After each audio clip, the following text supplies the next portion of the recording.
Hi everyone, and welcome to the Cybersecurity Sauna. Thanks for joining us for another session where we sweat out the hot topics in security. Welcome to all our listeners, and be sure to follow us on Twitter at #CyberSauna. Infosec conferences give cybersecurity professionals a chance to network, hear the latest research, exchange ideas, and demo hacks and new tools. But with so many conferences, how do you decide which ones to attend? How can you get the most out of your experience? Are they worth your time and money? What's it like to be a presenter or even an organizer? Today we're speaking to F-Secure's Tuominen, founder of the T2 Infosec conference, and Noora Hammar, head of comms for the Nordic security event Disobey and vice-chairwoman for HelSec Association. Can you share with us a little bit about your background and your involvement with Infosec conferences? My background is on demo scene and freaking scene. So naturally, when the first Infosec conferences came to be, I was really curious. But the problem was that most of them were held in US. So I was eagerly waiting for the European scene to wake up. And when the first Black Hat came to Europe, it was in Amsterdam, most probably year 2000 or so. I booked my tickets there, and being the Finn I am, the first thing I landed to the hotel, I went to the hotel bar and saw some guys there, black t-shirts on, and went to that table and asked them, so is it okay if I join you guys? And they were like, yeah, sure. And then 4 o'clock in the morning, there was a guy called Thor of Hammer of God. He asked me that, what you're going to be talking about tomorrow? And I'm like, I'm an attendee. And they were like, okay, cool. And then because I was kind of part of the crew by now, they invited me to all these cool invite-only conferences like PH Neutral that was taking place in Berlin and so on. And that's basically how I got involved. I'm like the person who pick and chooses. I'm not the one to go to the physical conferences because I would like to just know the topic and kind of like ask around for my peers, is this something that you would recommend to listen or watch or whatever? Because I'm not the kind of person who wants to attend to these misleading conferences and all you get is these sales pitches. That's not, idyllic for me. So yeah, I'm kind of picky. So therefore I'm more and more, turning into surfing around the web and trying to ask from my peers what they would recommend me to attend, like virtually. Right. So do you go to physical events like at all? Yes, I did. Pre-corona. Right. The Disobey being kind of like the main event for me. It's near. I live in Helsinki. That's kind of one that I've been like recently participated in. Yeah. So speaking of the recommendations, like sometimes these events and conferences get like glowing reviews. Sometimes you just hear that they are, like you said, a waste of time. So what, in your opinion, makes a good conference? I think the people who know their area of expertise, they are passionate about showcasing their findings or whatever, and really like giving the practical examples of how they do it. That's interesting and inspiring. Well, I obviously have pretty strong opinions about this one. The reason why I founded T2 was that I saw the difference between commercial offerings and invite-only events. If you would go to places like Symantec conference or something like that, you would see these horrible sales pitches that would actually provide you zero value, and you would not really learn anything besides maybe using a tool or two. And then on invite-only events, you could see that, I was playing this game called Second Life, and then I used that to port scan the internet and so on. So the discrepancy or the difference between these two, it was just huge. Yeah. And I wanted to have something like that. So I had some pretty strong ideals or opinions how a good security conference would look like. First of all, I think independence is a key thing here. So no sponsor can impact or affect the agenda, no product pitches, and each and every presenter is on the stage because of their skills. Mm-hmm. And this is not true for majority of the conferences. For majority of the conferences, you buy this platinum sponsorship package or something, and you get a keynote. And it's basically we have reached some ridiculous pivoting points for this one, because you go to RSA, the keynote is worth something like 500,000 euros or something ridiculous. So I don't think that really serves the audience too well. Transparency, I think that's a key ingredient as well. So be honest how you roll. Don't sell your delicate packages to outsiders and so on. This is a common thing that I learned early 2003 or so, that it's a common practice that if you attend any type of event, those delegate lists got sold afterwards. And I think that's nobody talks about it, but I don't think it's fair. Obviously, content is the king. So high quality content, and that comes from multiple things like CFP moderation.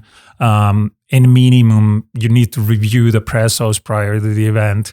And there are a few conferences that do dry runs, and those are super good. Like Infiltrate in Miami, they have some really good process on running dry runs. It takes a lot of work, but it usually provides a pretty good bang for the buck. And of course, I think that all events should be for the community in a way that, of course, your mileage may vary here, but I think personally I like events that are small enough and have this inclusive atmosphere. And the networking should be very, very integral part of this because that basically creates and drives the community to do cool stuff. And I think that the role of the organizers there is to act as enablers. So they need to somehow facilitate that thing. Yeah. So how does that list sound, Noora? Yeah, that sounds good. I think the most common problem is that the people who throw these conferences really underestimate the crowd and the audience. Like if you give a conference for the first time and you are promising, these and these topics, and instead all you do is sales pitches, that kind of sets the barrier for people to not come next time. Right. So do not mislead people, give practical examples and something that people can really benefit from participating to the event other than sales pitches. Like Tomi, you said correctly, it's kind of waste of time and money. Both of you like to see cool things when you go to these events. So where are you on live demos? Demo effect is a joke people say, but we all sat in the audience when something doesn't work. So is it worth doing things like actually live, or just recording beforehand, you doing it live and then just running the recording? What do you guys think? Well, personally, I think that live demos is a horrible idea. Yeah. It doesn't add any value to do it live. Just record the thing and be done with it. Right. I mean, you're just, nobody wants to see the audience sweating there. Oh my God, the demo gods are not with me. That's so old. Then you should not attend HelSec's meetings because, we have regular demo stuff in our meetups.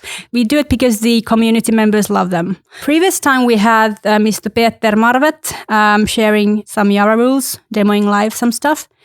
There were some technical problems, yes, but that's live. And when it comes to demoing live, there's always this kind of risk that something will not work as it should. Yeah, I don't know. I just feel that it wouldn't be any less valuable if he'd recorded it, beforehand, working right, and then just showed that and talked through the presentation. I really think that there is a difference between running a workshop. Because I think that HelSec meetings are more like workshop type of things. So the attendees might be using their own keyboard at the same time and try things out. Yeah, okay. And then I think it's totally okay. But doing a good example of this would be a super complicated thing that uses RFID or SDR or something like that, where there is a high risk of getting some interference and it will just fail because of stupid stuff. Yeah. Okay, so we talked about organizing conferences and what are good conferences, what are bad. So what about attendees? What are some good reasons to attend a conference and what are some not so good ones? Yeah, I think the most, for me, it's meeting like-minded people who share the same interests and maybe getting to know a few other new persons on the way, and then kind of like the whole experience, depending on what conference you're referring to. I always like the atmosphere. If I know that there's some good music, some good food and stuff, it's the overall experience for me at least. And then it's just a plus if there are some interesting topics that I would like to go and listen to. Okay. Yeah. Most probably these varies a lot depending on what you're after. So I'd say that the guys who are just on the early stages of their path, they are maybe there in order to learn new things. And the older you come, the more you're into networking with people. You want to see the old faces, you want to see new faces and so on. And of course, there is always the valid reasons of Security Vacations Club that the GROG launched. So you pick it's like a very, very good destination, maybe Hawaii or something like that, and you go there no matter what there is because the location is just good.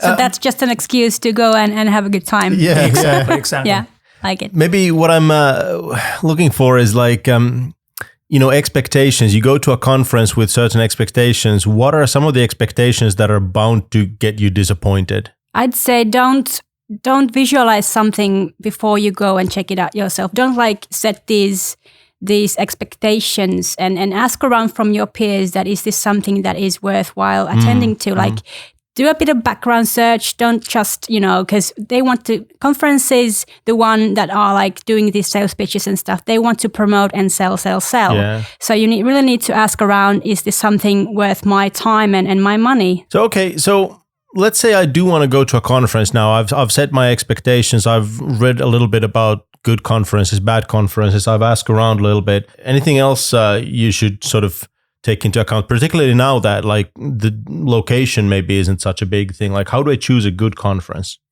Well, first of all, in my humble opinion, there is no such thing as virtual conference. I openly make fun of these glorified webinars, what they are. They're lacking just about everything that makes conferences enjoyable in my books. Right. But one thing worth noting is that nowadays many of the conferences, they specialize in something. So, for example, Infiltrate, run by Dave Eitel in Miami, Florida, it's purely about offensive techniques. So heap exploitation and that sort of stuff, memory corruption, vulnerabilities and whatnot. If that's your bag of tea, then maybe go there. And then there are some other conferences that are doing the same for the defensive side and so on, or forensics or incident response. There's a good chance that you won't be disappointed if you go for that route. Personally, I happen to like smaller events. For example, there is one really awesome one in Finland. I think we know the one you're talking about. Yeah. I don't know. Please do share. I think he's talking about T2. Okay. Which he's an organizer of. Yeah. So what do you think makes a good conference, Noora? Yeah, for me, it's the way it's been branded and the way my peers talk about it. That kind of is like the welcoming sign for me to even start looking more information about it. When it comes to practicalities, Tomi mentioned about these dry runs. Was it the Miami conference you referred to? I think that's a crucial part of making a conference successful. If we are talking about physical conferences and events, then of course you need to have people you trust, and the rolling is clear. Everyone has their responsibility areas, and they will do their best to succeed at it. And then of course. Basically, you just want to join forces with people you trust, and then divide the rolling and stuff, and then check out all the technicalities, book the premises on time, early, beforehand, make sure everything is as it should, and all these double checking, so the people can just enjoy and not face anything like on premise something problematic or something does not work, or it's because we have not checked something. And we found out on the go that, this is something that we have not checked. So double check, triple check, make sure everything works. So the participants who join the event will have their money's worth. Okay, so now I've done my homework and I've made my way to the conference. How do I make sure that I get the most out of this experience? I personally suggest that you attend hallway tracks and talk to people. It's very super valuable that you can get from any place other. Physical events tend to have these all sorts of gatherings and briefings and whatnot. And those are the best places to get to know people who are either like-minded or otherwise interesting. Okay. Or then the after parties where you really get to know people, that's like something that is also something to look forward to. Yeah. So it's a good way also to like dive more deeply into the networking. Yeah, okay. And I guess in events like this, it's okay to strike up conversations about like the weirdest topics. So you can Why go not? to somebody about, how do you like memory forensics? And then they either know something and want to talk about it or they don't. Yeah. But if that's your thing, then... Well, personally, I don't find that topic weird at all, but... Yeah, I know. So, okay. Tomi, you mentioned you like the smaller conferences and smaller events better because of the sort of interaction and intimacy almost. Are there any advantages to attending these big, well-known conferences, or should I just spend my time in smaller like hackathons and meetups and things like that? I guess this is one of those things where your mileage may vary. So the bigger events, they're usually a bit more one way. Yeah. So there's a guy on stage delivering his talk or her talk, and then you're just absorbing that information. Well, the upside of bigger events is that the whole conference business actually scales extremely well. So the more attendees you have, the more money you're making. Effectively, that means that you have money to get the people there that actually know their stuff. So you might end up seeing some really good presentations. And there's also the thing that the rock stars of the scene won't most probably be on those smaller events. So, but it really depends. There still seems to be some sort of glorification of the fact that you've been keynoting Black Hat or DEF CON or some other big event. But given how that is that a big impact that you're going to get like better talks, like the most like breaking research is going to be at like one of these big events and not one of the smaller ones? I think previously it used to be so that all this like really hardcore stuff was released either on Usenix or Black Hat. Nowadays it's a bit different. Many of the players actually prefer smaller conferences because of the reasons we just covered earlier. Right. So let's get sort of back to organizer standpoint. Noora, you were already giving out some advice to how to organize a successful event. Is that different when you're doing an event in person or virtually? Well, of course, that's totally different kind of scene because virtually you don't have to book any premises, all this kind of like more practical stuff. Then you can just, set up the agenda, invite the speakers, get everything ready, do double checking on the tech side, and then just activate the link and announce the date. Yeah. And then just make sure the whole virtual meetup goes as it should. So you need to have someone on the background checking everything works as it should, and then just, go according to the agenda. So it's much, much different and much more easier. Sure. Any advice, Tomi, you'd want to give to event organizers? Yeah, the first one is that don't do it. It's simply too much work. Is it? Wait somebody else to do it. Quality content. That's in the end, that's the only thing that matters. Yeah. And I'm sounding like a broken record here, but I think that the inclusive atmosphere, it doesn't matter if the event is aimed more towards the beginners or a bit more advanced practitioners, but the inclusive atmosphere needs to be there. Otherwise, it's not going to turn out well. I mean, you started an event that was aiming to be one of the smaller ones. You have a limit on your attendees. Yeah, we're capping the amount of attendees to 99 people. Yeah, so in that first ever year, did you ever worry that, like, what if nobody shows up? Well, the thing is that I've been doing this now close to 20 years, and I'm still afraid of that every frigging year.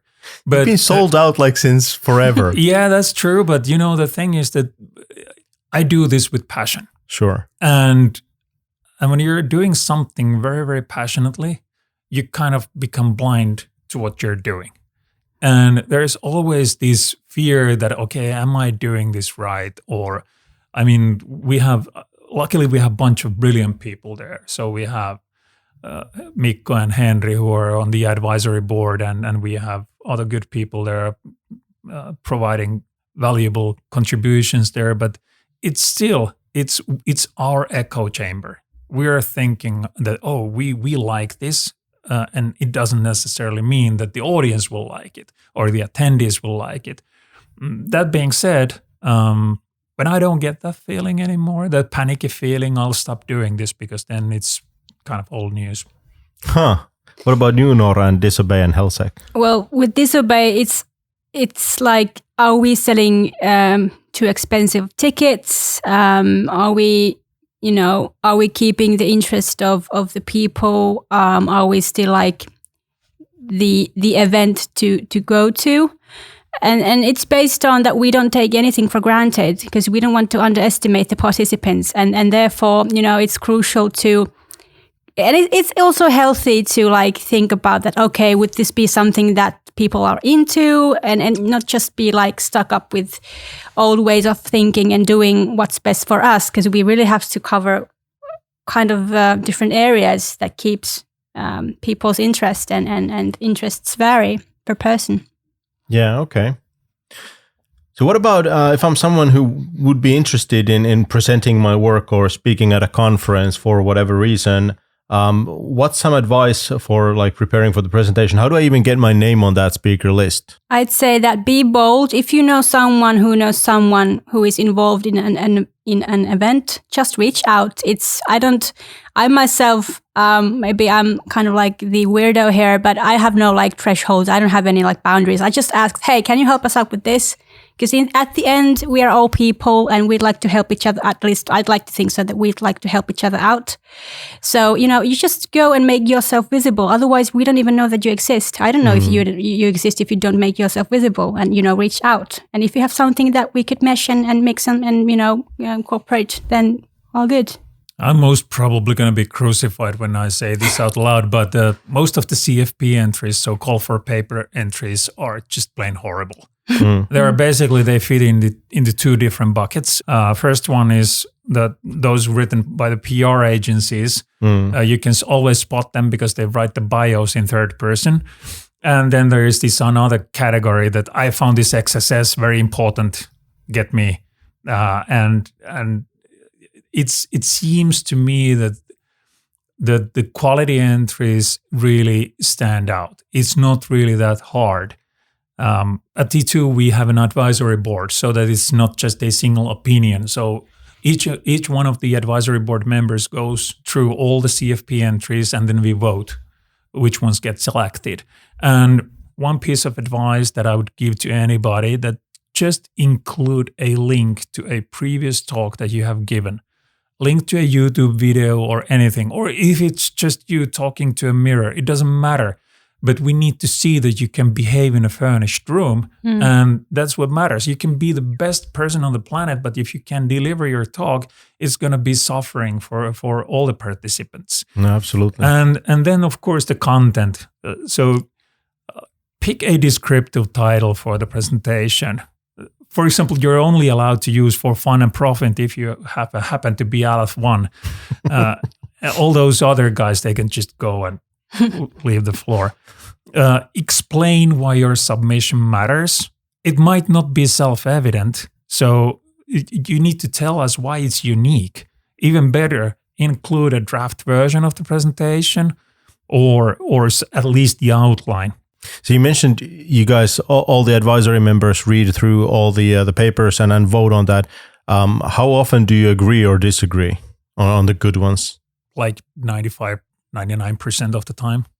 You're all agreed. We're old school. All of us are so old school. We've been to pretty much all the conferences there are out there. We know the scene extremely well. Yeah. And we have pretty solid understanding what good looks like. Yeah. But even then, sometimes people get offended that I have some really cool stuff and I was not selected.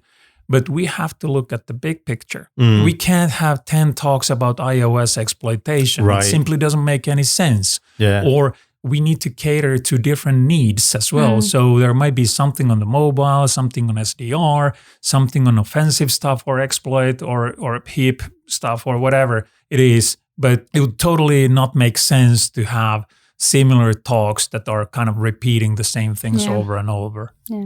Okay, so let's say I make the cut and I'm now on the stage or preparing to be on the stage in an event to give my presentation. Any advice you guys would give to the presenters? I guess you could run complete workshops about this topic. Sure. Yeah, you should. But I would say that you are there for a reason. You have been picked from those CFPs. There's a reason that you are chosen. Just trust yourself and just share what you feel passionate about. The only thing that maybe would be nice to go through before the event goes live is to do these dry runs, so you have the confidence to present your stuff. Yeah. So other than that training session, Tomi, is there like a single piece of advice you feel is like most important? I have few here. First of all, remember your topic. Yeah. Very often you see people on stage that they're talking about some really random stuff, totally forgetting why they're there. And then structure your deck. So you have a topic, then you need to structure your deck accordingly so that it actually makes sense. So there's this one Finnish guy, Tsarkus Poussa, who always says that everything has a beginning, a middle part, and an ending. So that's a good advice for this as well. Use demos and case examples. Everybody, we all love good stories. We want to see demos and everything. Don't do the typical mistake that first 50 minutes you're telling how awesome you are, and then the 5 last minutes you're saying, we don't have time for the demo. Yeah. Everybody came there because they wanted to see the demo. Don't be that guy. Meet the schedule. I mean, if you're given 20 minutes, do that in 20 minutes. And just do dry runs as long as needed so that you get the timing right. And then the last but very, very important thing, use a font size that is large enough. I mean, X-term font size tiny might look cool on your screen, but it's definitely not cool for the audience. Yeah. And I would also throw the Q&A session if you have time and the agenda allows it. So people can ask questions if something that, was supposed to be presented in their own expectation were not presented. So they have the possibility to ask additional questions. So if we're thinking career-wise, how important is it for security professionals to score a speaking slot at a conference? The fact that you're not speaking at any of these events does not make you a bad researcher or a bad consultant or bad anything. But that being said, I think that the effort that you need to do in order to go there, it helps you to become a better version of yourself. Because you actually need to restructure your thoughts in a manner that you can explain to other people. It's like the old thing, like you have this rubber duck debugging method that you're talking to a rubber duck in order to find the bug on your code. It's pretty much the same thing. As soon as you need to explain your ideas to somebody else, you need to structure it in a way that that allows you to do that. And I think, at least personally, it has made me a better person. Yeah, okay. All right, but now we have the plague on the land, and it's not possible to attend like physical events. Now, Tomi, you already expressed some mild criticism towards virtual events. What are we supposed to do now? Wait. Really? For me, it's like we just have to adjust because the world keeps running, forward, and for me, it's like you just have to do things well enough so they become more interesting. And if you hear that someone has been doing something, with quality, referring to HelSec, then of course you would like to attend, and then you can, because the thing is that it's not obviously an ideal way to meet people. You don't meet anyone virtually. You just chat with someone behind a nick or something. But the thing is that we have to adjust, and before we can meet each other in physical space again, we have to make the most out of it.